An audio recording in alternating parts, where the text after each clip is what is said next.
Well, hello everybody. It's Rob Dawalt again. I'm going to do a couple quick lectures on some of these cases and try to hit the high points.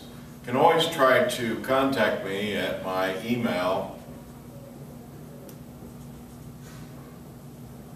It's my private email. You can also message me, of course, in the class. What we're looking at on these are, first of all, the Lochner versus New York. Lochner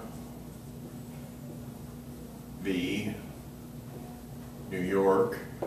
Remember that it's important, at least I think so, to always include the proper citation, which in this case is 198 U.S. And remember that we generally want the U.S. reporter, not some of these other side brands.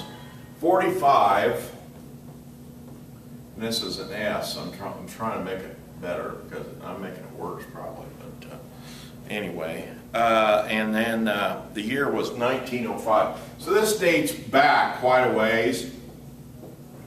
And the whole idea of this, the facts of the case are that this involved a bakery, and it was called Joseph Lochner's Bakery in New York. And because it's hot work and it's difficult at times, and they have to start real early in the morning, they said they don't want bakers working more than 60 hours a week in New York. And that was 10 hours a day, which would include Saturday in that type of a calculation.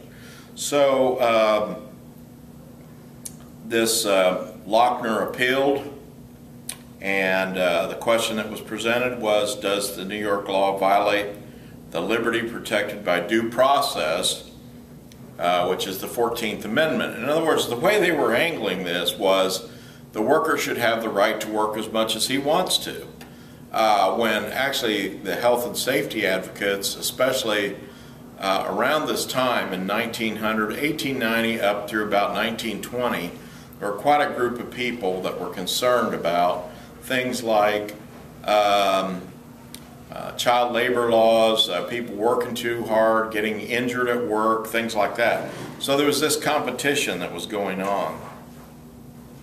Well, basically what happened was the Supreme Court invalidated this New York law and said just exactly what I said, is that the person under the 14th Amendment has a right to liberty, and they could contract to do whatever they want to do between the employer and the employee.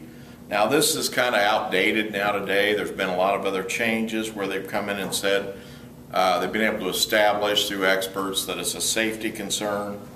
And so basically what they're saying is state has no reasonable ground to interfere with the liberty between the hours of labor. And you know, this is the thing that we constantly put on the board and people don't get, but you know, you're basically looking at, you know, like worker safety, and so we'll try to do better than that. Put an S here for safety, put an F here for freedom, you know. And so the safety item here in let's say the year 2013, you know, safety is the most important.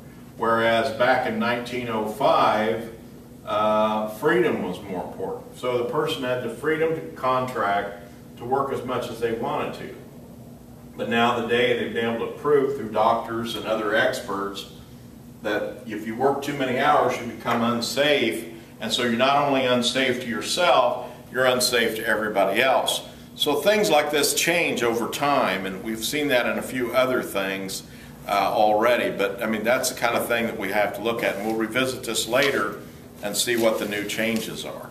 So that's basically Lochner versus New York. We'll be back in just a few minutes with a different case.